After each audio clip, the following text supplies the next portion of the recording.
It was June 23rd, 2018. A seemingly ordinary Saturday in the lush, mountainous region of northern Thailand. The monsoon season had just begun in Chiang Rai province.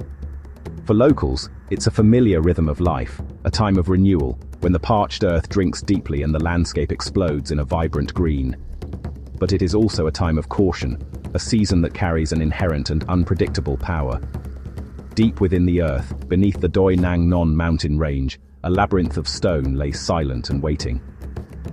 This vast network of tunnels and chambers, carved by millennia of water, is one of the longest cave systems in Thailand.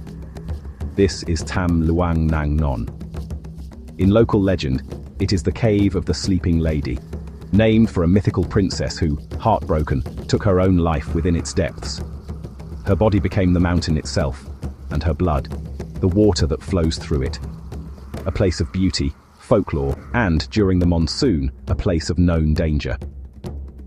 On this day, after a routine soccer practice, 12 young boys from the Mupa, or Wild Boars, soccer team decided on a small adventure. They were accompanied by their 25-year-old assistant coach, Ekafon Chanthawong, a man the boys looked up to and trusted implicitly. The trip was a spur-of-the-moment celebration. It was the 17th birthday of one of their teammates, Pirapat Sompiangjai, known as Knight. They planned to explore for just an hour, a simple rite of passage for local kids familiar with the cave's main chamber. They left their backpacks and bicycles near the entrance, a clear sign of their intent to return shortly. Full of youthful energy and camaraderie, they stepped from the humid afternoon heat into the cool, inviting darkness of the cave. They did not know the sky outside was about to open. They couldn't see the ominous clouds gathering over the mountain, pregnant with a deluge far exceeding a typical seasonal shower. Deep inside, they were oblivious. The gentle streams that trickled through the passages, the cool drips from ancient stalactites. These were the familiar sounds of the living cave. They did not know that the mountain above them was acting as a giant funnel, channeling an unprecedented volume of rainwater directly into the cave system.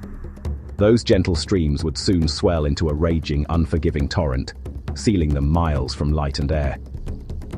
As afternoon turned to evening, a chilling silence fell over the entrance. The boys and their coach had simply vanished without a trace. The initial hours were marked by a quiet, gnawing worry. Phone calls went unanswered. One by one, parents began arriving at the cave entrance as evening wore on, their concern growing with the fading light and the relentless rain. The evidence was heartbreakingly clear. Bicycles, still chained together near the mouth of the cavern. Soccer cleats and bags left by the path. These were the silent, terrifying witnesses to a journey that had not yet ended. What was meant to be a short, celebratory excursion had become a desperate struggle for survival against a force of nature. As the boys realized their way out was blocked, they were forced to retreat deeper and deeper into the mountain, searching for higher ground. It was a struggle no one outside could yet comprehend. The parents could only stare into the dark, water-filled maw of the cave, their hope battling a rising tide of dread. As night fell, that worry erupted into full-blown panic. Park rangers were alerted, and soon news crews arrived, their headlights cutting through the rain-soaked darkness, illuminating a scene of quiet desperation. The story spread like wildfire. The families' faces, etched with an anguish that needed no translation, were broadcast across the nation, and then, the world. A local crisis was becoming a global vigil. The question on everyone's mind was terrifyingly simple. It was no longer just where they were, but whether they were still alive, trapped in the cold, suffocating darkness. The cave, a popular local attraction, had become a death trap. It swallowed the water from the sky, its intricate network of passages filling with a speed and ferocity that defied belief. Its stone jaws were closing tighter with each passing minute, each fresh downpour. And time, measured in dwindling oxygen and rising water, was running out for the 13 souls inside. The initial search was frantic and chaotic. Local volunteers and park officials rushed to the scene, but they were no match for the monsoon's fury. The currents at the entrance were too strong, the water too murky. They were beaten back, helpless. The world began to watch, and then, to act. The Thai government mobilized its elite Navy SEALs. Calls for international assistance went out. What began as a local search for a missing soccer team would soon become one of the most complex and audacious international rescue missions in history. It would be a mission that would push the very limits of human endurance, ingenuity, and courage against an enemy of stone, water, and time. The Tam Luang cave system is a formidable opponent. It is one of the longest and most complex cave networks in all of Thailand. A winding and treacherous maze of rock that snakes for over 10 kilometers, more than 6 miles, deep into the Doi Nang Non mountainside. This is not a simple tunnel.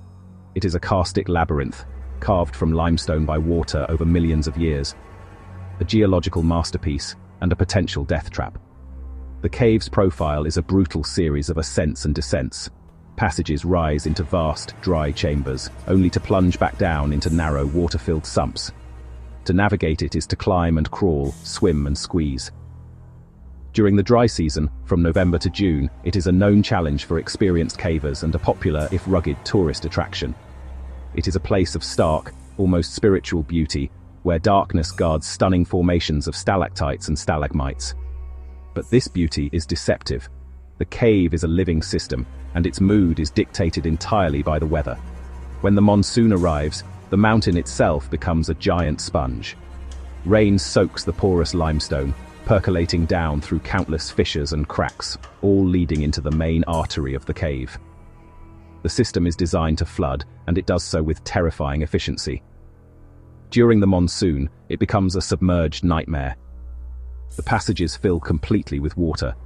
The currents, fed by the immense pressure of the water table, become powerful and violent, strong enough to tear equipment from a diver's grasp. And the water itself transforms. It scours the clay and sediment from the cave floor, turning the passages into a thick, opaque soup of mud. Visibility drops to absolute zero in the thick, silty darkness. For the boys and their coach, the reality of their situation must have dawned with terrifying speed. The path they had walked in on, a dry and dusty trail just hours before, was gone, swallowed by the rising flood. Panic must have set in. Their only option was to retreat, to turn their backs on the entrance and push deeper and higher into the mountain's core, searching for any pocket of dry land, any chamber the water had not yet reached. With every step, they were moving further from safety. They were moving away from the light, away from any hope of a quick discovery, driven by the most basic instinct to survive. They were now prisoners of the mountain. On the surface, as hours turned into a day, the scale of the challenge was becoming terrifyingly clear. Rescuers, initially local volunteers and park rangers, understood this was not a simple search. This was a race against the water, and the water was winning. The call went out. Thai Navy SEALs were mobilized to the scene. Some of the most elite divers in the country, trained for hostile underwater environments. Their arrival brought a surge of professionalism and hope to the increasingly desperate scene at the cave mouth. But even they were confronted by conditions that seemed impossible. The water was not clear but a thick, opaque mud, a liquid wall that swallowed the beams of their powerful dive lights. The currents were so strong they could rip a diver's mask from their face, spinning them around in the disorienting blackness. This wasn't diving. It was a blind, brutal fight against the force of the mountain. And then there were the choke points. The narrow, jagged passages, some less than 40 centimeters wide, required divers to perform a maneuver of extreme risk, removing their own air tanks, pushing them through the gap ahead, and then pulling their own bodies through, all in absolute darkness with no sense of direction. It was a claustrophobic, life-threatening task. The world watched as the days turned into a week. Hope, once a blazing fire, began to fade to a flicker. Headlines shifted from missing to feared lost. At vigils held near the cave, prayers grew more somber. The initial optimism was being eroded by the grim reality of the passing time. A massive engineering effort was underway outside. Huge pumps were brought in, running 24 hours a day to try and lower the water level. But their efforts could not keep pace with the relentless rain. For every liter they pumped out, it seemed 2 more flowed in. Other teams scoured the mountainside, searching for unknown entrances, chimneys, or sinkholes that might offer a backdoor into the system. Attempts to find alternative entrances by drilling from the surface were met with kilometers of solid mountain rock. The cave was a fortress. It seemed the cave had claimed the 13 members of the wild boars. The labyrinth was not just holding them captive, It was actively fighting back, repelling every attempt to breach its defenses. With each failed dive and each passing day, a dreadful question hung in the air. Was this a rescue mission, or had it already become a recovery? They called themselves the Mupa, the Wild Boars.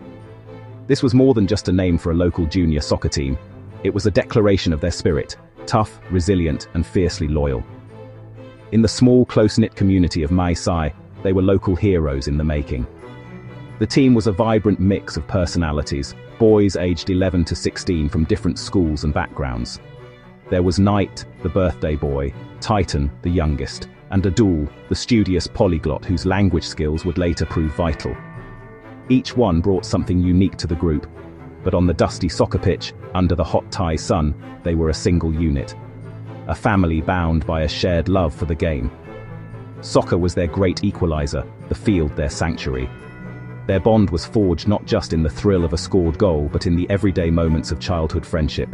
The shared jokes, the long bike rides home after practice, the pooling of pocket money for snacks. It was a simple, profound camaraderie that would soon be tested in the most unimaginable way. At the heart of the team was their 25-year-old assistant coach, Ekapol Chantawong, known simply as Coach Ake. He was the quiet center around which their boisterous energy revolved. His path had been one of hardship and contemplation. Orphaned at the tender age of 10 after a plague swept through his village, Ak was raised by his grandmother before finding solace and structure in a Buddhist monastery. For a decade, he lived as a monk, immersing himself in the teachings of mindfulness, training his mind in meditation and the art of self-control. This spiritual education, born from tragedy, would become his greatest tool. When he left the monastery to care for his ailing grandmother, he brought that same sense of peace and discipline to the wild boars. He was more than a coach who taught them how to kick a ball. He was a mentor, a big brother, a guardian. For many of the boys, whose parents worked long hours, Ake was a constant, steadying presence in their lives. When the floodwaters trapped them, his past became their lifeline. As hours turned into days in the terrifying, pitch-black cold, panic was the greatest enemy. But Ake's monk training took over. He gathered the boys close and taught them to meditate. He guided them to focus on their breath, to slow their heart rates, to detach from the fear that threatened to consume them. This wasn't just a spiritual exercise, it was a survival tactic. By calming their minds, they conserved precious oxygen and energy. He instructed them to lie still, to save their strength, and to drink only the clean water dripping from the stalactites, warning them away from the contaminated floodwaters swirling below. His selflessness was absolute. The boys had brought a few small snacks with them to celebrate the birthday, meant to be eaten in an hour. Ake carefully rationed the meager supply, but gave his own share away, ensuring the youngest and weakest boys had something to eat. When the rescuers finally found them, he was reportedly the weakest of all, emaciated but spiritually unbroken. In the heart of the mountain, a place devoid of light and time, his quiet leadership shone brighter than any sun. He held his young flock together, a shepherd in the dark, preserving not just their lives, but their most critical resource: hope. By July 2nd, the 9th day since the boys vanished, the rescue operation had reached a critical juncture. The weather granted a brief reprieve. Rick Stanton and John Valanthan decided it was time for a desperate, all-or-nothing push, deep into the uncharted, flooded network. The journey was a descent into a hostile, alien world. They navigated by feel, hands tracing rock in absolute darkness. After hours, they surfaced, their powerful headlamps cutting through the absolute blackness. And then, they saw them. At first, they were just small, ghostly figures. After 9 days in total darkness without food, the boys were found alive on a small, muddy ledge. "How many of you?" he called down. 13, came the weak but unified reply. 13? Brilliant. As they prepared to depart, the boys, in a moment of pure, unscripted gratitude, called out in unison, "Thank you." This exchange, captured on video, would become the defining image of the entire ordeal. It went viral instantly, a beacon of hope broadcast across the globe. When Rick Stanton and John Valanthan finally emerged, the news spread like wildfire. A wave of euphoria erupted.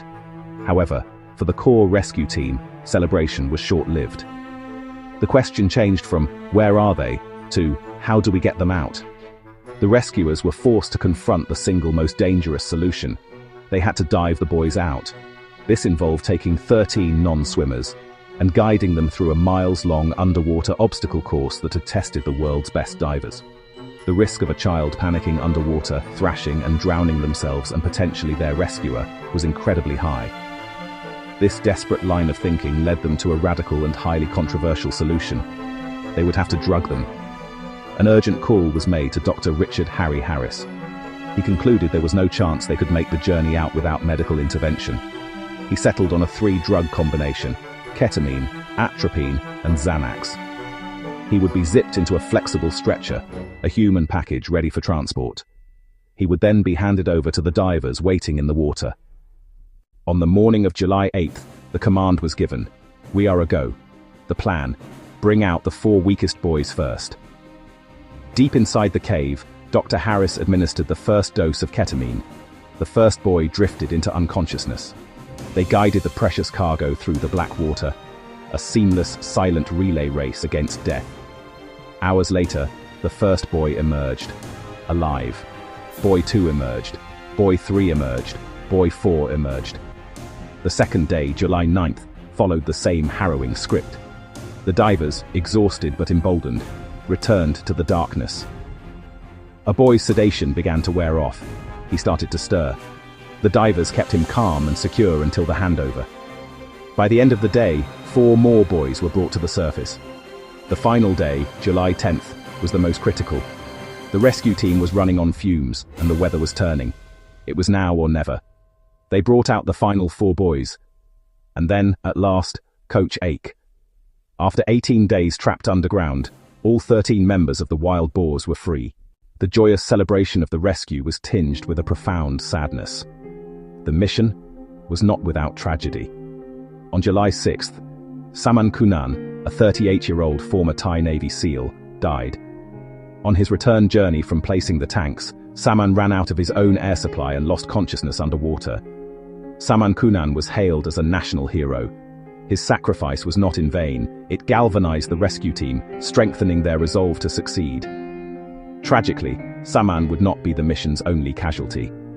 More than a year after the rescue, another hero was lost. Thai Navy SEAL Petty Officer Beirut Pakbara died from a blood infection he contracted during the operation. These 2 men gave their lives in the service of saving others, and their sacrifice stands as the most profound measure of the rescue's true price. As the last ambulance sped away, a wave of pure, unadulterated joy erupted across the entire globe. It was a rare, powerful moment of global unity. Back in Thailand, the celebration was deeply personal and emotional. In the hospital in Chiang Rai, the reunions were finally happening. Moments of profound, quiet joy, filled with tears and gestures of love. The rescued boys and their coach, though weak, were in remarkably good spirits, a testament to their resilience. The successful rescue felt like a victory for all of humanity, a demonstration that when people from different nations and backgrounds unite, even the impossible can be achieved. The Thai cave rescue was not just a story of survival.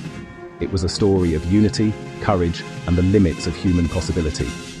It reminds us that even from the deepest, most formidable darkness, the human spirit, united in common purpose, can and will find its way back to the light. June 2014. Deep beneath the Untersberg Massif, a routine scientific expedition turns into a nightmare. A rock dislodged from the ceiling strikes veteran caver and scientist Johann Westhauser. The impact is brutal. Head trauma, darkness, silence. He lies nearly 1,000 meters down, a vertical kilometer of jagged rock and suffocating blackness separating him from the sun. Down there nothing is simple. Every passage is a choke point. Every drop, a challenge. Ropes, squeezes, waterfalls, and a bone-chilling cold are the constants. He can't climb. Not today. Maybe not ever. His teammate, battered but mobile, activates a specialized cave radio. The alarm begins its slow, painstaking crawl toward daylight. Above ground, the message finally breaks through. Phones erupt across Europe. Maps are unfurled in emergency centers. A massive rescue operation is declared. Command takes shape as the signal climbs from the depths. minutes for the radio waves to reach the surface, precious hours to mobilize the right people with the right skills. The initial reports are grim. A single casualty, a traumatic brain injury, located in one of the most inaccessible places on Earth. This is Germany's deepest and longest cave system, Riesending, the giant thing. It's a vertical labyrinth over 20 kilometers long, a maze of shafts, canyons, and underwater siphons where every meter demands elite skill and every mistake carries fatal weight. The journey to Westhauser's location is a multi-day expedition, even for the most experienced cavers, a descent through a hostile world that fights you every step of the way. The location is critical, the unforgiving Berchtesgaden Alps on the German-Austrian border. But one fact overrides all geography: a life hangs in the balance at the bottom. Viewer discretion is advised. The following contains scenes of medical trauma and extreme peril. Underground, the medical realities set a brutal pace. Westhauser's companion, following instructions relayed from the surface, provides critical first aid. The priorities are absolute: manage the brain injury, fight hypothermia, and control the pain. Gloved hands work by the solitary beam of a headlamp. An IV line is secured. A thermal blanket provides a fragile shield against the cave's permanent 4 degrees Celsius chill. Steady voices echo in the blackness, a lifeline of calm in a world of chaos. An unprecedented international response gathers. Elite cavers, doctors, engineers, and communication specialists from Germany, Austria, Italy, Switzerland, and Croatia converge on the mountain. This isn't just a rescue, it's a logistical siege. Plans are stacked on plans. Tons of equipment, ropes, anchors, medical supplies, and a specialized stretcher are prepared. It is a mobilization of skill, will, and technology, ready to fight gravity, rock, and time itself. The first teams are moving now. The initial wave consists of doctors and elite cavers tasked with reaching the patient, stabilizing him, and preparing him for the impossible journey out. The race has begun, a grueling battle fought centimeter by centimeter against the crushing realities of the giant thing. Germany's Riesending Cave is a vertical labyrinth over 1,148 meters deep, with more than 12 kilometers of mapped passages. It's a complex, unforgiving world of stone and darkness. Reaching any point here demands mastery of single rope technique, a physically grueling method of ascent and descent, and navigating brutal, body-contorting squeezes. Every meter is earned. But the story now is urgent, a desperate race against time. The mission: reach Johann, diagnose his injuries, and stabilize him against all odds. Elite medical teams descend, carrying the components of a subterranean field hospital on their backs. Oxygen, IV fluids, advanced pain control, and crucial heating packs to fight the cave's lethal chill. The initial diagnosis is a severe traumatic brain injury. Moving him too soon could worsen the swelling in his brain, a fatal mistake. Objective 1 is clear: keep him alive where he lies. They must buy precious time to plan an extraction that has never been attempted before. Checkpoint by checkpoint, a human chain of over 700 rescuers from 5 nations forms a relay through the mountain, passing gear and information. Deep below, a steady hand, an oxygen mask, and a thermal blanket hold the line between life and death. Only after Johann is deemed stable enough to survive the journey will the monumental lift toward the surface begin. Then the ascent, a slow, deliberate, and unforgiving vertical mile against the clock. Johann Westhauser was a man of 2 worlds, a respected physicist by profession and a devoted speleologist by passion. At 52, he possessed decades of hard-won experience, having spent countless hours navigating the silent subterranean landscapes that few will ever see. He led scientific expeditions with a quiet authority, meticulously mapping, measuring, and learning the cave's unique language. For him, preparation was a sacred ritual. Every piece of gear was scrutinized, every gram mattered, and every decision was weighed against the unforgiving physics of the deep. He was calm, methodical, and deeply trusted by his peers. On June 8, 2014, he entered Germany's Riesending cave with 2 teammates on a routine scientific mission. The descent began just like any other, a familiar choreography of ropes and darkness. But this time, the cave would change the plan. Here, 1,000 meters below the surface, experience meets uncertainty at the threshold of the unknown. They descended into a world utterly indifferent to human expertise.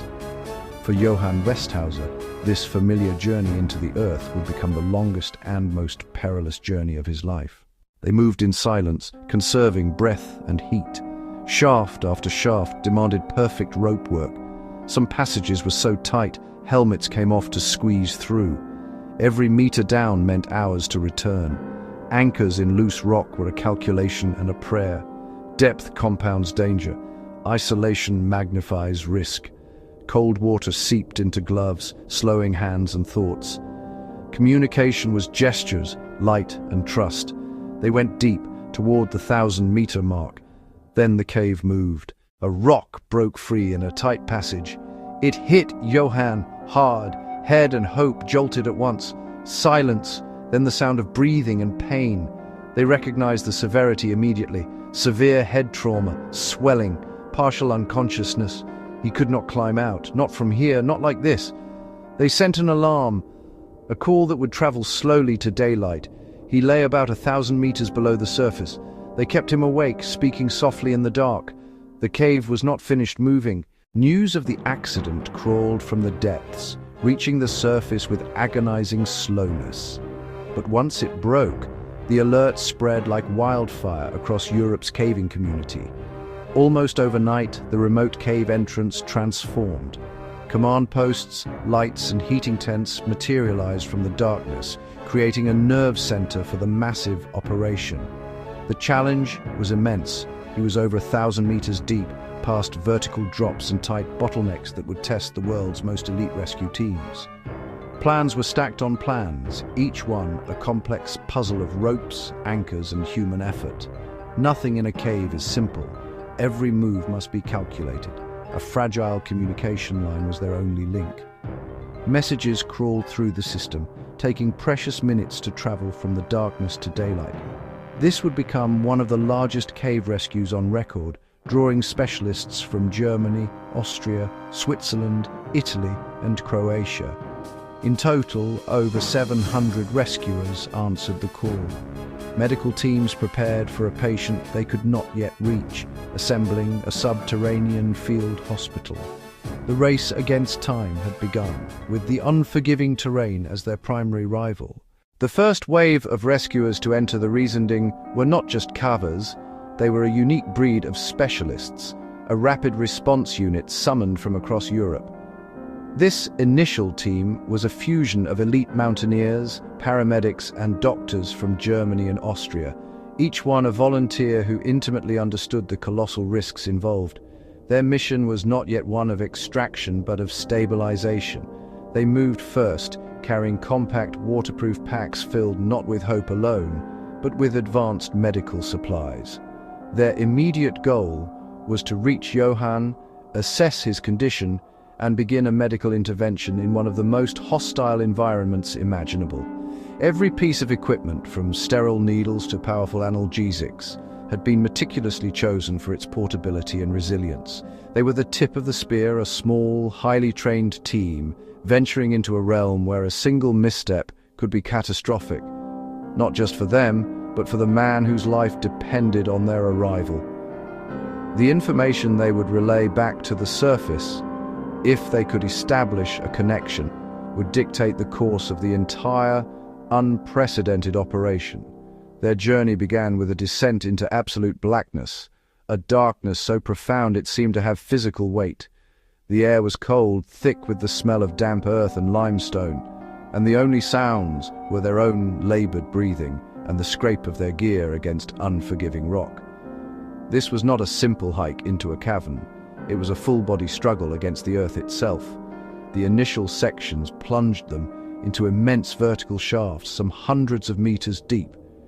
Here, they relied on the single rope technique, or SRT, a specialized method of ascending and descending a single rope. It requires immense physical strength and technical precision, as the caver must efficiently operate a system of clamps and descenders to move through the vertical world. Each pitch was a lonely, isolated drop into the unknown, with the surface world fading into a distant memory. Even for these seasoned experts, progress was measured in meters per hour.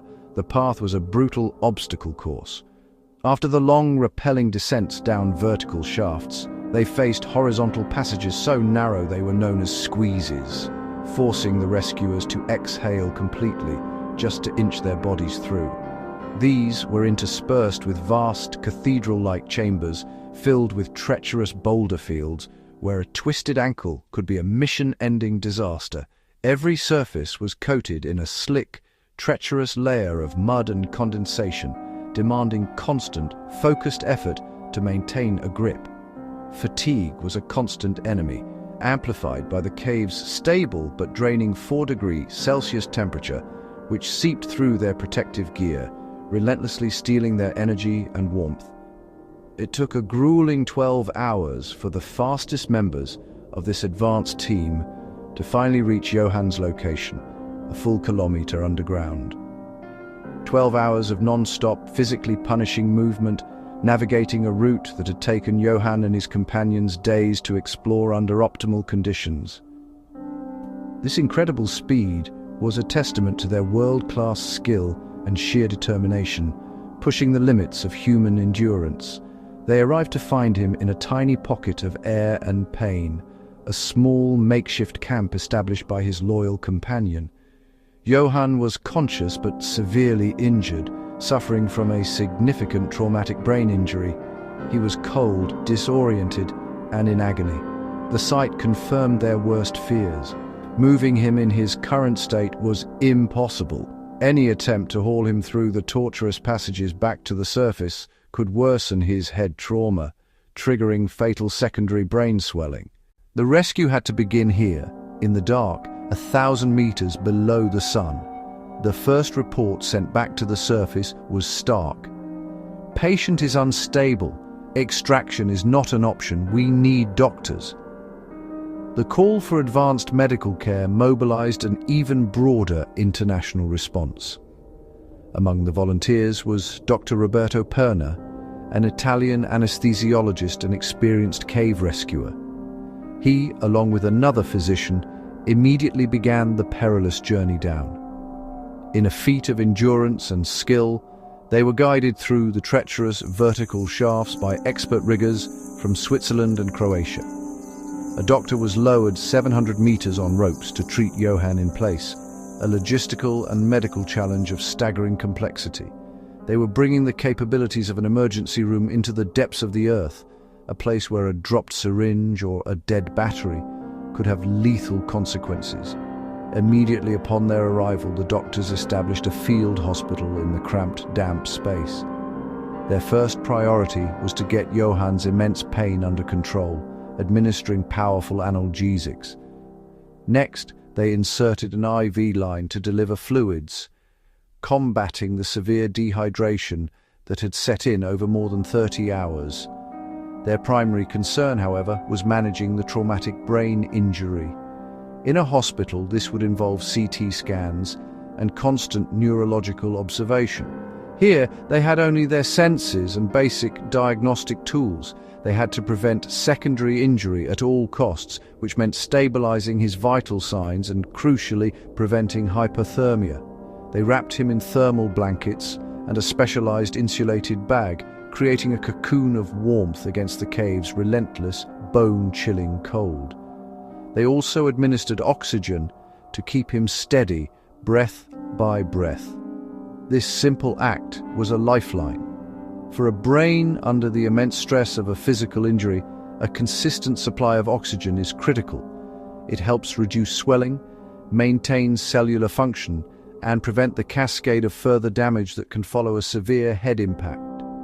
Every liter of oxygen had been carried down on a rescuer's back, a precious resource in this isolated environment. Beyond the complex medical procedures, they provided a critical human connection.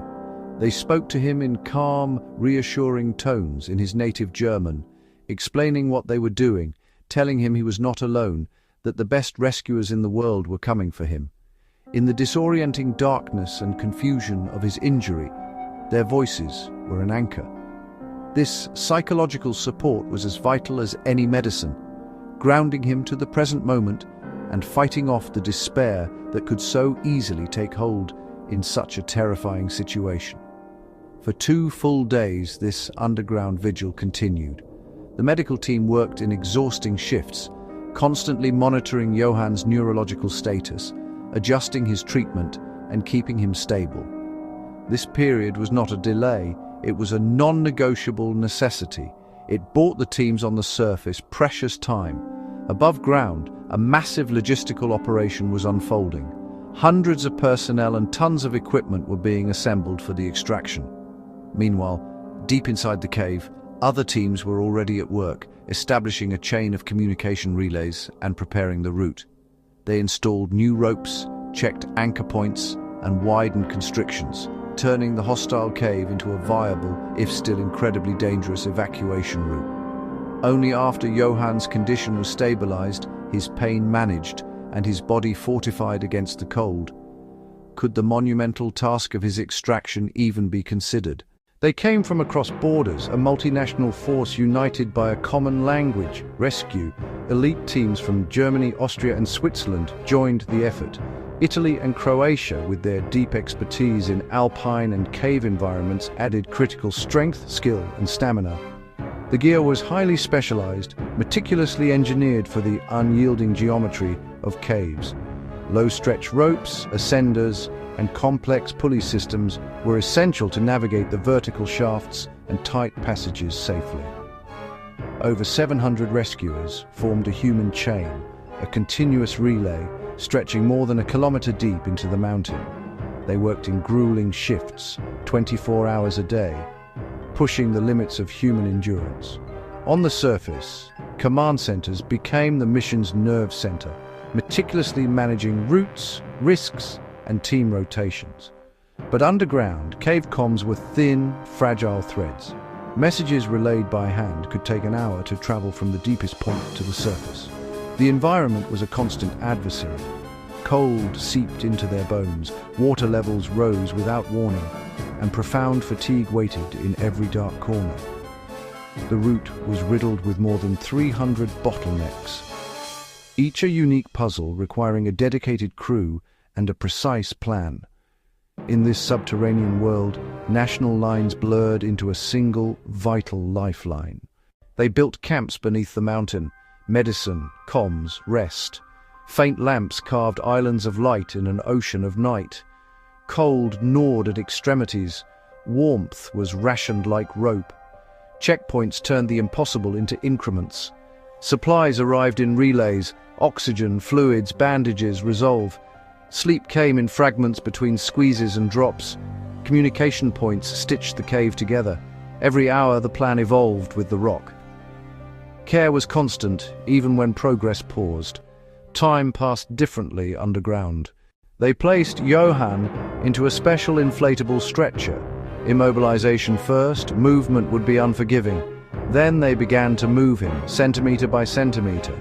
At times they folded and rotated the stretcher to make it fit. Pulleys, ladders, and anchors turned physics into progress. Some gaps gave them only millimeters.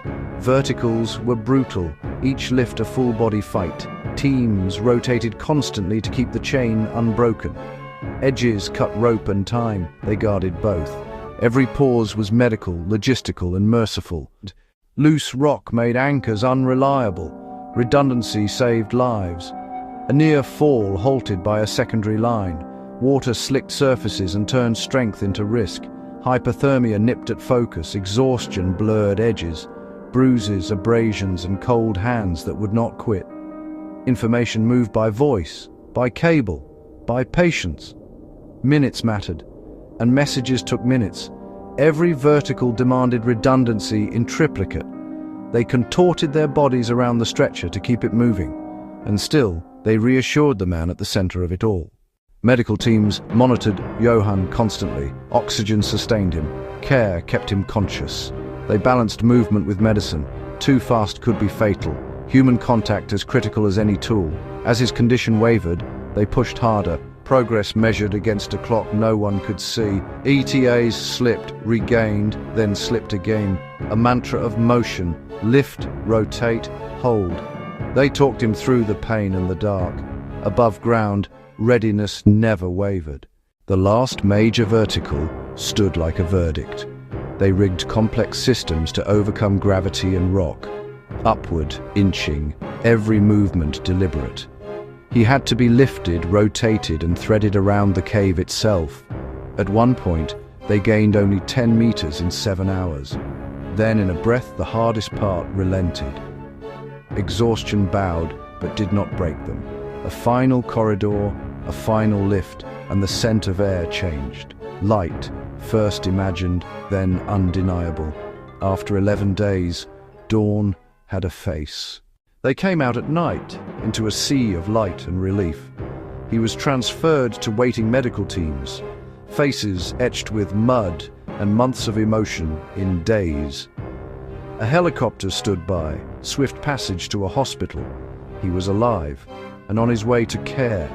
International cooperation had carried one life back to light. Plans and paths, now history on marker-stained boards. The mountain exhaled as blades carved the cold air. Riesending went silent again. Above, the Alps kept their counsel. He survived and later recovered. The operation cost millions of euros. Riesending was permanently closed to prevent future accidents. It stands as one of the largest cave rescues ever attempted, and a symbol of international cooperation and heroism. The cave remains cold, wet, dark, and indifferent, a labyrinth that humbled even experts.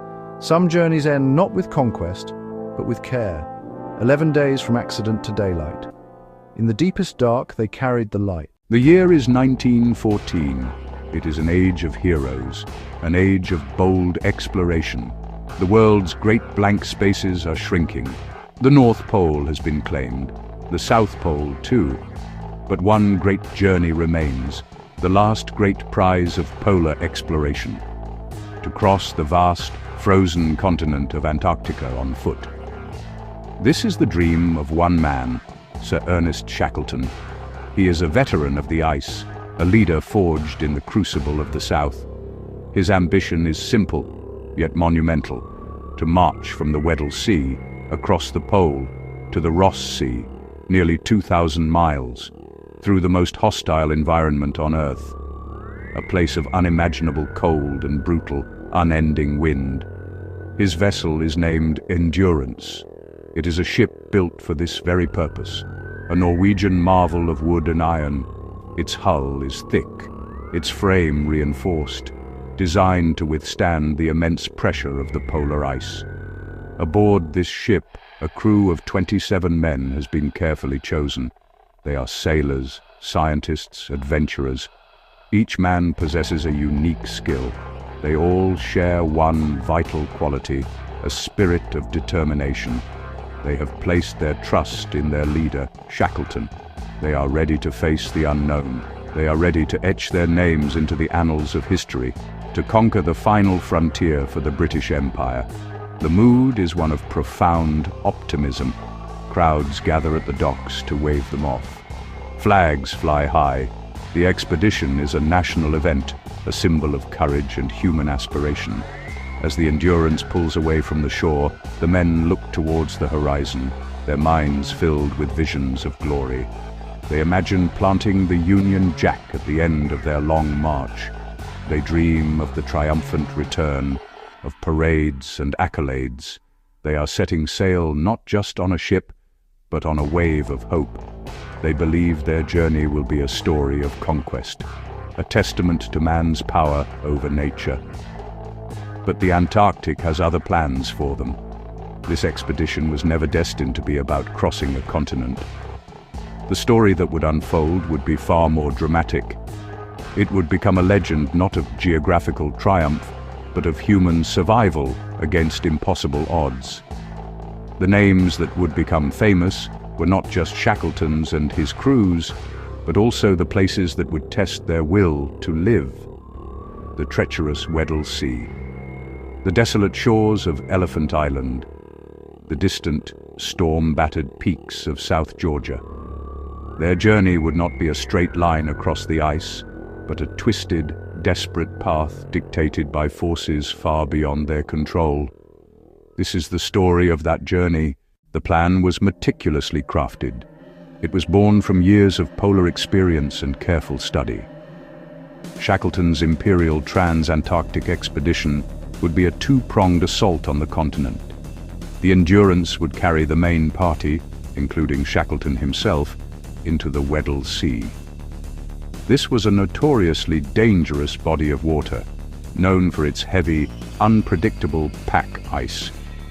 They would land a shore party which would then begin the long overland trek. Meanwhile, the Aurora would sail to the opposite side of Antarctica, the Ross Sea. Its mission was to lay supply depots along the final stages of the route for Shackleton's team to use. The Endurance sailed south from Buenos Aires in late 1914. Initial signs were promising. The ship performed beautifully, cutting through the open ocean with grace and power.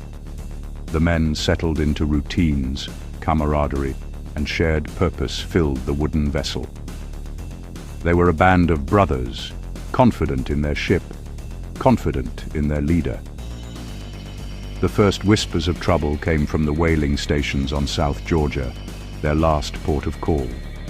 The old sea dogs, men who knew the southern waters better than anyone, spoke of a bad ice year. An unusually cold season had allowed the sea ice to extend much farther north than normal. Shackleton listened to the warnings, but he was not a man to be easily deterred. Delaying for a year was an option, but it was not one he wished to take. The expedition's momentum was strong, its funding secured. He made the fateful decision to press on.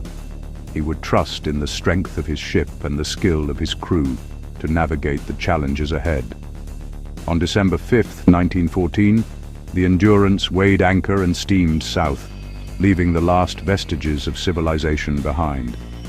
It plunged into the lonely, icy expanse of the Southern Ocean, heading directly for the Weddell Sea. The air grew colder. The sky turned a metallic gray.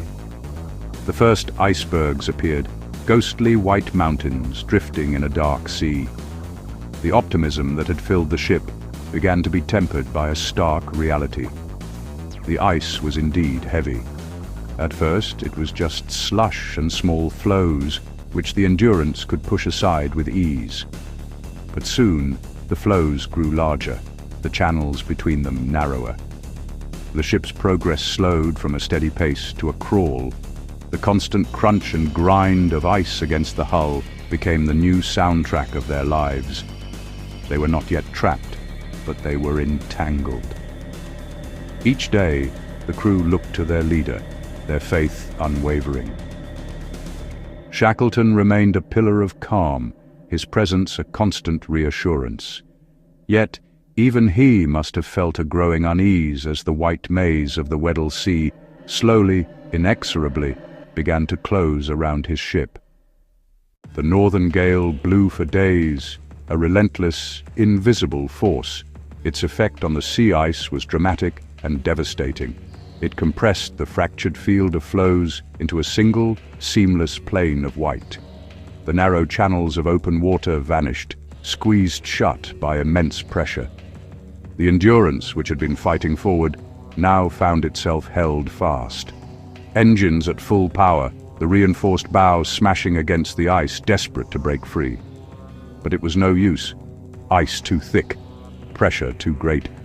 The ship shuddered. It could not move. Like a fly caught in a spider's web. On January 19, 1915, the steam was let down from the boilers. The engines fell silent. An eerie quiet descended, broken by the mournful cry of the wind and the faint, grinding groan of the ice. Beset, trapped. The crew looked out from the deck at the endless, unbroken vista of white. The continent was still visible, a faint, shimmering line less than 100 miles away. So close, yet utterly unreachable. The ship that had been their vehicle of conquest was now their prison. No longer masters of their destiny, adrift on the slow-moving ice pack of the Weddell Sea. Shackleton's initial reaction measured calm. This was a setback, he told the men, but not a disaster. He had been beset before. Often, a change in wind or current could open the ice as quickly as it closed. They would wait, patient and ready. He ordered routine to continue. Watches were kept, decks were scrubbed, scientific observations recorded. Discipline was crucial. It kept men occupied, focused on tasks, not the uncertainty. He knew the greatest enemy, not the ice, but despair. Days turned into weeks. The hoped-for southerly wind never came. The ship and its ice floe drifted slowly, not south, but north and west, carried by the great gyre of the Weddell Sea. Captain Worsley marked their slow, meandering path on charts. They were moving farther from the land they had fought to reach. Initial hope faded, replaced by grim acceptance. Antarctic winter fast approaching. The sun dipped lower each day, not trapped for a week or a month, trapped for the entire winter. The end for the Endurance was not swift. It was a slow, agonizing execution that stretched over weeks. Throughout October 1915, the ice that had held them for 9 months began to move with terrifying violence. The sounds were a torment to the soul, a symphony of destruction, a cacophony of deep, resonant groans, a high-pitched shriek of splintering planks. Men lying in their bunks in perpetual half-light listened as their home was torn apart. It was the sound of their world collapsing, plank by plank. The pressure was relentless. It did not just squeeze the ship, it twisted it. The 300-ton vessel was lifted bodily upwards, its stern pushed clear of the ice, its bow driven down. Icy black water began to seep into the holds, then pour in. The pumps were manned around the clock, a futile effort. On October 27, 1915, the final mortal blow was struck. A massive pressure wave surged through the pack, explosive reports that sounded like artillery fire. The ship's main timbers snapped, the stern post, the backbone, was ripped away. The ship was broken. Shackleton watched with a stoic exterior. He gathered the men on the buckling deck. He looked at their faces, etched with exhaustion and fear. His voice was steady, calm. He gave the order to abandon ship. The men moved with practiced, somber efficiency. They lowered the James Caird, they lowered the Dudley Docker, they lowered the Stancomb Wills. They scrambled to salvage everything they could. Each man allowed 2 pounds of personal gear, leaving behind home, comfort, last link to the world. Stepping off the ship onto a sheet of drifting ice, their journey of survival had truly begun. With the Endurance now a shattered ruin, the 28 men established their first home on the ice. They called it Ocean Camp. The first few nights were a brutal shock. They had known ship warmth and security. Now they lay in frozen sleeping bags on the ice, the cold seeping into their bones. Shackleton knew their only hope was land. He formulated a plan. They would march across the ice, dragging the heavy lifeboats and essential supplies. Their target was Paulet Island, 350 miles away. On October 30th, 3 days after abandoning ship, they began their trek. It was a Herculean effort. The march was a disaster. After 2 days, less than 2 miles from the wreck, Shackleton decided the march was impossible. He ordered a halt. They would pitch a new, more permanent camp and wait. They would let the ice drift north toward open water. They would live on the ice until it broke up beneath them. As the Antarctic summer progressed into 1916, the character of their frozen world began to change.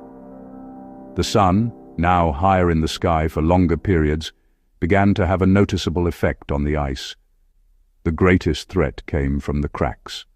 Long, dark fissures would suddenly appear in the ice, sometimes running directly through their camp. On one occasion, a crack opened up directly beneath one of the tents while the men were sleeping inside. They were living on a disintegrating jigsaw puzzle. The integrity of their flow was compromised.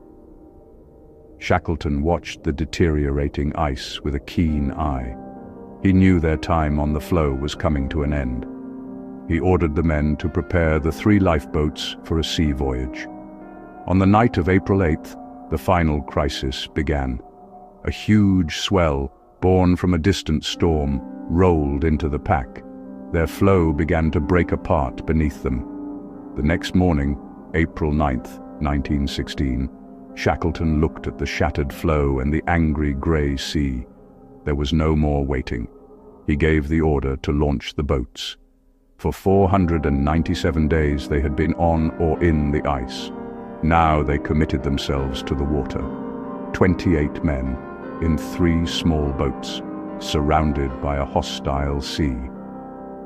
The moment they left the relative shelter of the ice pack and entered the open sea, the full fury of the Southern Ocean was unleashed upon them. The waves grew to monstrous size, towering walls of water that threatened to swamp the tiny boats with every crest. The men had to bail constantly, their hands raw and numb, just to keep from being swamped. The voyage to Elephant Island became a blur of misery. The men were crammed together, unable to stretch or move. Thirst became a torment. Their fresh water was strictly rationed, a few sips a day. Navigation was a nightmare. Frank Worsley, the brilliant navigator, had the critical task of finding Elephant Island. The fate of all 28 men rested on his ability to make these near-impossible calculations. The sea spray froze instantly on everything it touched. The boats became encased in ice. The added weight made them sluggish and unstable, threatening to capsize them. On the 5th night, Shackleton, who had been at the tiller for hours, saw a strange white line on the horizon. It was not a cloud. It was the breaking crest of a colossal rogue wave. He screamed a warning. "For God's sake, hold on! It's got us!" The wave struck with the force of an explosion. Miraculously, the James Caird, a testament to its design and construction, shook itself free. After 7 nightmarish days at sea, on the morning of April 15th, through a gap in the swirling mist and snow, came a cry from the bow. Land in sight. But their trial was not yet over. The island was a fortress of rock and ice. For 2 more days they beat back and forth along the coast, searching for a beach, strength failing with every hour. Finally, Worsley spotted a small, narrow spit of rock and shingle. It was their only chance. With the last of their strength, the men rowed towards it. The men stumbled out of the boats and onto solid ground for the first time in 497 days. They had made it. They had survived the ice. They had survived the ocean. They were alive. But the euphoria faded and a grim reality set in. They had reached land, but they were not saved. Marooned, hundreds of miles from any shipping lane, completely cut off. Shackleton surveyed his men. They were hollowed-out shells of their former selves. He knew that waiting for rescue was not an option. No one in the outside world knew where they were. He understood that their survival depended on one last, desperate gamble. He gathered his men amidst the howling wind. He laid out the brutal truth of their situation. Then, he announced his plan. He would take one of the lifeboats, the James Caird. He would select a small crew, and he would attempt to sail across 800 miles of the most dangerous stretch of ocean on the planet, the Southern Ocean, to the island of South Georgia. It was a voyage that seasoned sailors in fully rigged ships would fear. He proposed to do it in a 22-foot open boat. Yet not a single man questioned the decision. They saw their only hope. For the boat journey, Shackleton needed specific skills. Frank Worsley, navigator; Tom Crean, the indomitable Irishman; John Vincent, seasoned seaman; Timothy McCarthy, seasoned seaman, Harry McNish, the ship's carpenter. McNish was tasked with making the James Caird seaworthy. He built a makeshift deck and canvas and wood covering. April 24, 1916, 9 days after they had landed, the James Caird was ready. The men staying behind helped push the boat into the surf. 6 men sailed toward a sliver of hope and almost certain death. 22 men stood on shore facing an unknown fate. The men on the beach gave 3 cheers as the James Caird pulled away. After 16 days at sea, on the morning of May 8th, they sighted South Georgia. But their ordeal was far from over. Another storm bore down on them. Finally, they found an inlet, King Haakon Bay, and steered the battered James Caird onto a rocky beach. They had arrived on the wrong side of the island, separated from the whaling stations by a treacherous, uncharted mountain range of glaciers and peaks. Shackleton chose the 2 fittest men to accompany him, the indomitable Tom Crean and the brilliant navigator Frank Worsley. On May 19th, 1916, under the light of a full moon, the 3 men set off. As night fell, they found themselves at the top of a high pass. Too exhausted to climb down, Shackleton made a bold, life-or-death decision. They would slide. They pushed off into the abyss. After 36 hours without sleep, they were on the verge of total collapse. As the dawn broke, they heard a sound. It was the sound of a steam whistle. It was the 7 a.m. whistle from the Stromness whaling station. The 3 men were a terrifying sight. "Who the hell are you?" he asked. The central figure, his face gaunt but his eyes burning with intensity, answered simply, "My name is Shackleton." Shackleton, after a hot bath and a proper meal, did not rest. His mind was already on the 22 men he had left behind. His first attempt was thwarted by the impenetrable pack ice. A second attempt failed. A third attempt also failed. On Elephant Island, Frank Wild held his men together. He told them every morning, "The boss may come today." Finally, on August 30th, 1916, on his 4th attempt, Shackleton found a way through. Aboard a small Chilean steam tug named Yelcho, he approached the coast of Elephant Island. Through his binoculars, he saw a small figure on the beach. He counted. 1, 2, 3. He counted all 22. They were all there. They were all alive. Shackleton stood on the bow and shouted across the water, "Are you all well?" The answer came back across the waves. "All safe. All well." After almost 2 years of unimaginable hardship, every single one of the 28 men of the Endurance expedition had been saved. Not a life was lost. The Imperial Trans-Antarctic expedition failed in its stated goal. The continent was not crossed. The ship was lost. By every conventional measure of exploration, the venture was a complete and utter failure. But the story of the Endurance did not become a footnote of polar failure. Instead, it became one of the greatest legends of human history. It is a raw, elemental tale of survival against all odds. The name Endurance, chosen for the ship, became the defining characteristic of the men themselves. They endured because they were led. Sir Ernest Shackleton's leadership was the force that turned a potential tragedy into a triumph of life. He manufactured hope when all was hopeless. They were saved not by a single hero, but by a collective act of courage. Each man played his part. They proved that the true measure of success is not in the glory of conquest, but in the profound value of bringing every single person home alive. And so, we are left with the stark, enduring images. A shattered ship swallowed by a frozen sea, a tiny boat battling a monstrous ocean, 3 ragged figures stumbling out of an uncharted wilderness, and 28 souls pulled back from the brink of oblivion. The story of the Endurance serves as a timeless reminder. It shows that in the face of nature's most overwhelming power, the most formidable force of all is the quiet, stubborn, and unbreakable resilience of life itself. The will to live, the will to endure, and the will to never, ever give up.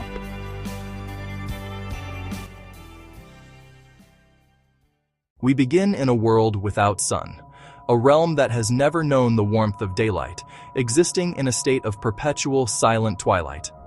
It is an environment utterly alien to our surface-dwelling instincts, a place where the familiar rules of gravity and air and light are suspended. Here, deep beneath the Florida scrubland, the only constant is the gentle, unyielding pressure of the water column above, a silent weight that reminds any visitor of their profound distance from home. The water itself is ancient, filtered through limestone for millennia, creating a clarity that can be deceiving, a window into an abyss that seems to have no end. It is a place of profound blackness, suspended in water. This is not the simple dark of a moonless night. It is an absolute, primordial void, a physical presence that absorbs all energy, all thought. To be here is to be enveloped by an emptiness so complete it feels solid. In this immense chamber, larger than any cathedral, direction loses its meaning. Up and down become abstract concepts, defined only by the slow, rhythmic pull of exhaled bubbles and the steady orientation of the diver's own body. The silence is broken by a single metronomic sound. The sound is a low, muffled thrum, the sound of one's own breathing, distant and solitary. A mechanical heartbeat, each inhalation a measured delivery of life, each exhalation a cloud of fleeting silver that vanishes back into the dark. It is the only tether to the living world, a constant, intimate reminder of the fragile machinery that makes this journey possible. Every breath is a conscious act, a negotiation with an environment that offers no second chances. Then, a single, powerful beam of light cuts through the void. It is a blade of pure white, a stark declaration of intent against the crushing black. This light is more than just illumination. It is consciousness. It is the focused will of the explorer, a tool that carves a temporary reality out of the infinite nothingness. Within its cone, the universe exists. Outside of it, there is only the void. It moves with deliberate slowness, tracing the contours of ancient limestone walls. The beam is a paintbrush, revealing a hidden geology sculpted across eons. Each sweep of the light is a question asked of the darkness, a careful, methodical search for a path forward. The pace is unhurried, born of discipline and a deep respect for the labyrinthine complexity of the cave system. Haste has no place here. The beam reveals textures of rock, carved by millennia of water flow. The walls are not smooth, but a tapestry of fossilized shells, scalloped edges, and intricate formations that tell a story millions of years in the making.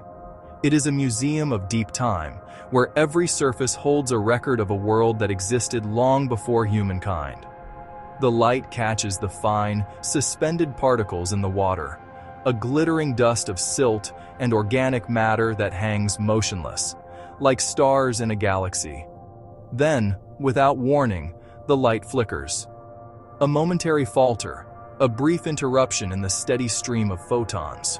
In the world above, it would be a minor annoyance. Here, hundreds of feet deep in the earth, it is a sudden, chilling premonition. It wavers, as if held by an unsteady hand. The perfect, solid cone of light loses its integrity, its edges softening. The unwavering focus that drove the exploration just moments before is now disrupted. The darkness at the periphery seems to press inward, reclaiming the space that the light had held at bay. The beam arcs downward, growing smaller and more distant until it is just a pinprick against an overwhelming dark. The instrument of consciousness, the anchor of reality, falls away into the abyss it was meant to conquer. The darkness rushes back in, absolute and final, and the solitary sound of breathing is now joined by the profound, unnerving silence of a light extinguished. This is not a story crafted for entertainment or glory. There are no monsters to be slain, no treasure to be found. It is an exploration of a different kind of frontier. one that exists not in the stars, but within the earth, and within the human mind. It is a quiet, factual account of a diver who understood the immense risks of his passion, and of a place that has claimed many who dared to enter its depths. This is a reconstruction of final moments, assembled from evidence and expertise, offered not as spectacle, but as a lesson written in the unforgiving language of physics, physiology, and the immutable laws of the deep. It is a tribute to a master of his craft, operating at the very edge of human capability. This is the true story of Wes Skiles at Eagle's Nest. To understand the gravity of this incident, one must first understand the individual at its center. In the world of extreme exploration, when something goes wrong with an expert, the question is never simply, what happened? But rather, how could a system of training, experience, and discipline built over years suddenly fail? The answer begins not in the darkness of the cave, but in the character of the diver himself. The diver was Wes Skiles, a resident of Florida. And here, it is important to clarify a point of potential confusion. This was not the renowned underwater filmmaker and photographer of the same name. That Wes Skiles was a celebrated pioneer who brought the beauty and mystery of underwater caves to the world. The man in our story shared his name and his passion for the subterranean world, but his path was one of personal exploration, not public exhibition. He was a quiet and dedicated member of the technical diving community. This Wes Skiles was a highly trained and deeply experienced technical cave diver. His journey into this demanding discipline was not a casual pursuit, it was a systematic progression built over many years. It begins with standard recreational diving, but quickly branches into a far more rigorous curriculum. He would have mastered advanced buoyancy control, navigation, and rescue skills before ever considering an overhead environment. He was not a novice drawn to danger by ignorance or ego. The path to becoming a deep, mixed-gas cave diver is intentionally arduous. It involves a ladder of certifications: cavern, to introductory cave, to full cave diver. Each step requires dozens of hours of training, practicing emergency procedures until they are pure muscle memory, handling total darkness, equipment failures, and navigating by touch alone. Skiles had climbed that ladder. He was a member of a global community that prides itself on a culture of extreme discipline, exhaustive knowledge, and rigorous adherence to safety protocols. In this world, trust is the ultimate currency, and it is earned, not given. It is earned through demonstrated competence, calm problem-solving under pressure, and an unwavering commitment to the team and the plan. He had successfully completed numerous deep dives, demonstrating a fluid mastery of the complex equipment and procedures required to survive in an environment where direct descent to the surface is not an option. This included managing multiple gas cylinders, executing precise navigation in zero visibility, and adhering to complex decompression schedules. He knew the rules because he had lived by them for years. He understood the unforgiving nature of the environment he chose to explore, an environment that offers no second chances and punishes even the smallest mistake with absolute finality. The cave does not care about your experience or your intentions. It only responds to your actions in the present moment. His peers and fellow divers regarded him with the quiet respect reserved for the truly competent. This reputation was not built on bravado, but on a foundation of proven competence, calm-headedness, and unwavering reliability underwater. He was the kind of diver you wanted on your team when venturing into the unknown: dependable, prepared, and focused. He was known for his meticulous preparation and his deep understanding of mixed gas diving. For dives beyond the recreational limits of air, technical divers breathe a precise blend of helium, oxygen, and nitrogen called trimix. This requires a scientific approach to planning. Every dive plan is a complex equation, balancing depth, time, gas consumption, and the physiological effects of pressure. Skiles was fluent in this language of survival. He didn't just trust the plan, he understood the science behind it. In December of 2004, this deep well of experience and discipline brought Wes Skiles to one of Florida's most formidable underwater cave systems. He joined a small, hand-picked team for a dive with ambitious goals: deep exploration and mapping at a site known as Eagle's Nest. This was not a casual weekend dive, it was an expedition. Such dives are logistical masterpieces, involving precise gas plans and decompression schedules that can last for many hours. For every minute spent at the target depth, the divers would owe a heavy tax of time on the way back up, pausing at specific depths to allow their bodies to safely off-gas the inert gases absorbed under pressure. The plan was the lifeline. Every detail was calculated, every contingency considered. For a diver like Wes Skiles, this meticulous process was not a chore. It was the very foundation of exploration. The setting for this story, Eagle's Nest, is a place of notorious reputation. From the surface, a quiet circular pond surrounded by cypress and swampland. Beneath lies a subterranean cathedral of immense and dangerous proportions, known as the Mount Everest of cave diving. Not hyperbole, its lethality is well documented. The entrance descends to about 70 feet. A narrow vertical passage, the chimney, leads down to the system. It opens into the main ballroom, vast beyond the reach of powerful lights. From there, tunnels plunge to depths exceeding 300 feet. Silty floors can turn visibility to 0 in seconds. A silt out. Lose the guideline, and a diver is profoundly lost. Even with helium mixes, redundancy, and protocols, the cave remains a formidable adversary. The dive begins the way good dives always do. Quiet, deliberate, already half-finished in the planning. Minds settle. Bodies move with the economy of habit. Back-mounted cylinders settle against the spine. A test breath whispers through the regs. Manifolds close the loop. Gauges agree. The rhythm of preparation becomes the rhythm of descent. Systems are set for depth and time, methodical, unhurried, each motion confirming the next. Bottom mix runs helium forward and oxygen held low. Clarity preserved where oxygen itself turns hostile. Stage bottles ride along for the way home, marked for depth and purpose. Nothing here is casual. Each piece is a promise made in daylight. Single file now. Hands find the guideline. Thin, certain, threading the present to the surface. Spacing holds. Lights stay low and steady to see without dazzling. Through the chimney, stone draws close. The world narrows to a vertical thought before it opens into distance and black horizon. 100 feet, 150, 200. Pressure adds weight to every motion. Exhaled bubbles count the seconds we borrow from the plan. Movement slows by design. Each kick measured against gas, against time, against the long debt waiting above. Conserve, confirm, continue, never lose the line. The cave answers with quiet generosity. Arches, pale dunes of silt, a ceiling that slips beyond the beam. Particles drift like slow snowfall, tracing hidden currents. Beauty lives here beside consequence. Dense gas makes each breath work. Clarity must be protected, thought by thought, breath by breath. At these limits, the margin thins. The plan is the lifeline. The line is the law. And just beyond the edge of the light, the dark waits, patient, absolute.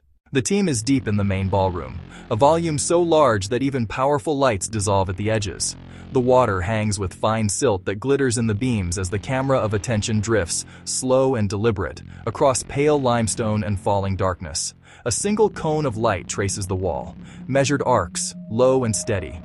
For a moment, a second beam crosses the frame, then recedes to a faint glimmer. Spacing is good. The plan holds. Confidence lives here in small, disciplined motions. Gloved fingers write a taut guideline. Arrow markers pass under touch. A double ender clips and unclips with quiet certainty while the SPG needle creeps. Information turned into calm choices, breath by slow breath. The textbook response is simple and unforgiving. Stop. Breathe slowly. Touch the line. Signal. And wait. Lights sweep in controlled arcs held low to avoid silt. Training replaces impulse. Procedure displaces fear. In a room this vast, distance and angle conspire. Sound arrives from everywhere and nowhere. A single misplaced kick lifts a gray curtain, and visibility decays from hazy to almost nothing in seconds. The diver commits to a methodical exit along the guideline, slow, precise, until a small adjustment and a drifting arc of light break contact. The guideline is lost. He is now off it. He cannot find the line. Tactile search begins. A hand follows the wall, sweeping gently for the thread that leads home. Breathing sets the metronome. Bubbles rise past the edge of the beam and vanish into the ceiling's black. Then the primary slips. The lamp tumbles to the silt, its beam painting a slow ellipse on the floor. Training insists on restraint. Do not chase a falling light into darkness. The backup comes out clean, smaller, tighter, enough to stabilize the moment. But dense gas makes every breath work, and handling grows clumsy under pressure. A fumble, a slip, and the backup settles to the bottom as well. Darkness expands, patient and complete. Off the guideline and disoriented, he cannot relocate it. The faint road through space lies just beyond reach. Later, rescuers will confirm it. Both lights found away from the main line, gas running low, position offset, evidence that he was lost en route. In this environment, scale defeats certainty, and the margin narrows with every breath. Procedure buys time. Time buys options. And when the light is gone, the cave keeps what the cave is given. The record that remains is quiet and precise. Separation during the deepest phase. A textbook attempt to recover the line, a silt-stressed search, and 2 dropped lights off the route to safety. No faces here, no spectacle, only the immutable language of depth and darkness, and the thin line that means return. The rest will be told in the measured work of recovery. The search begins as it must, quiet and deliberate, following the book. Cones of light sweep the main ballroom in slow arcs through black water where silt hangs like snow. They hold spacing as hands ride the thin, certain guideline, while gloved fingers check knots and directional markers, and a palm-down signal keeps the team steady with silt held down.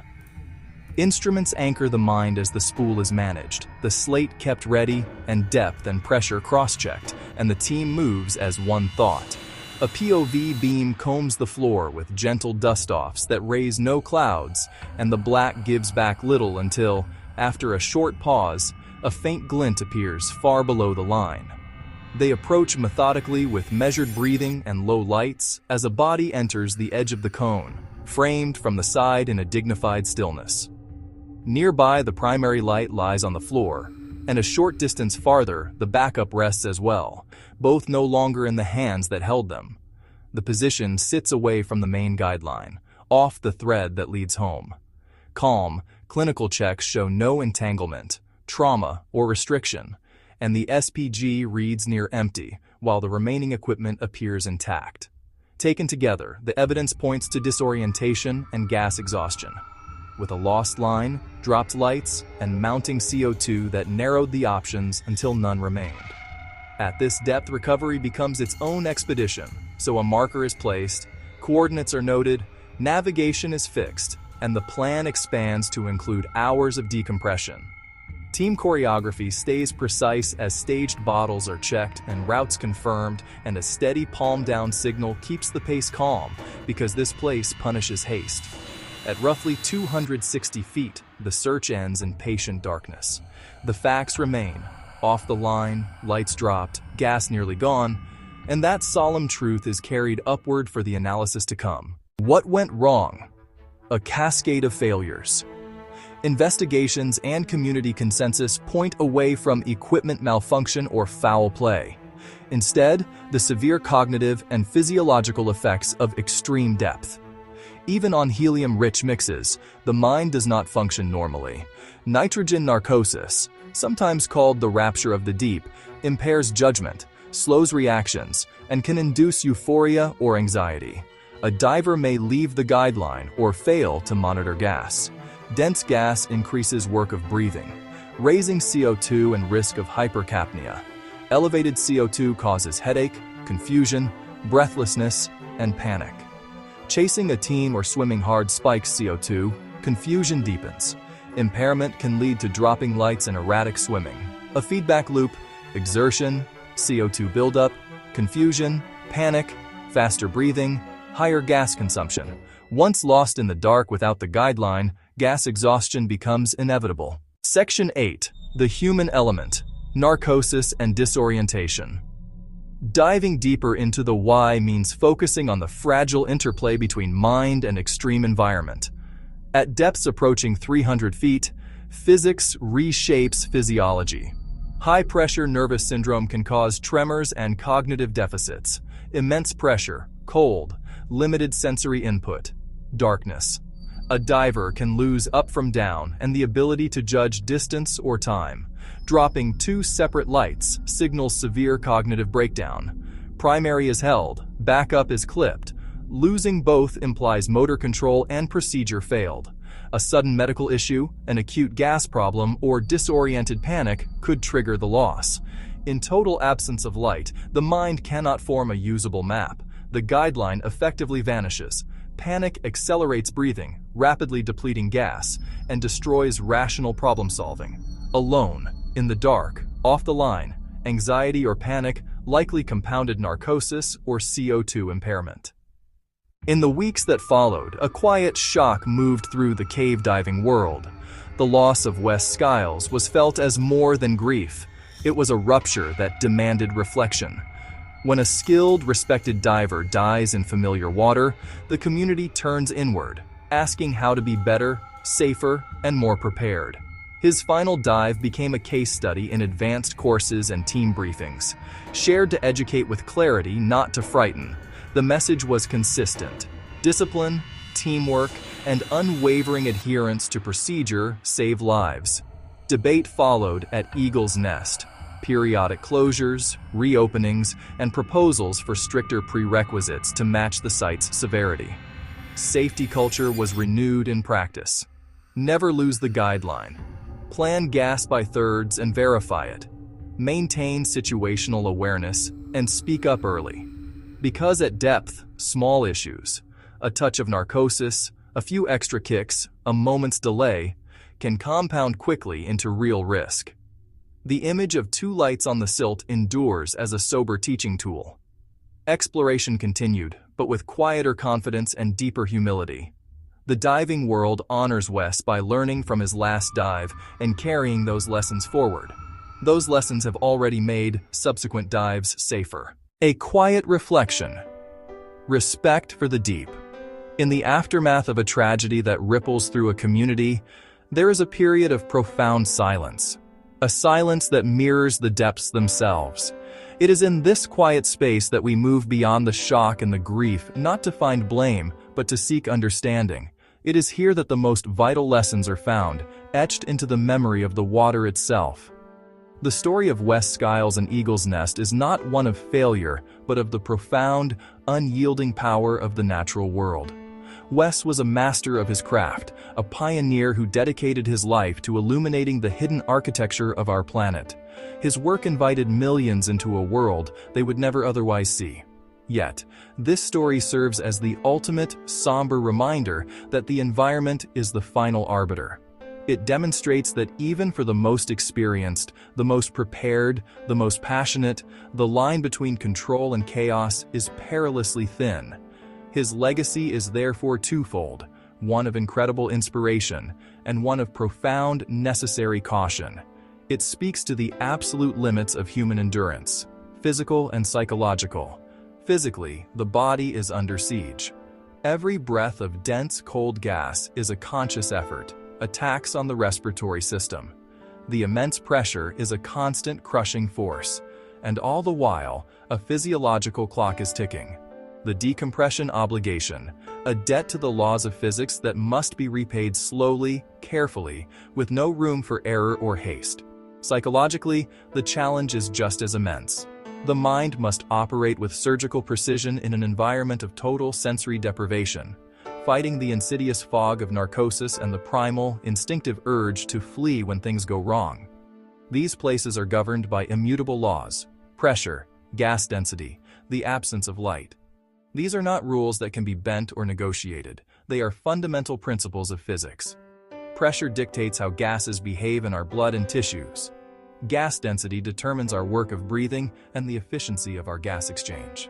The absolute darkness is a constant, broken only by the fragile technology we carry.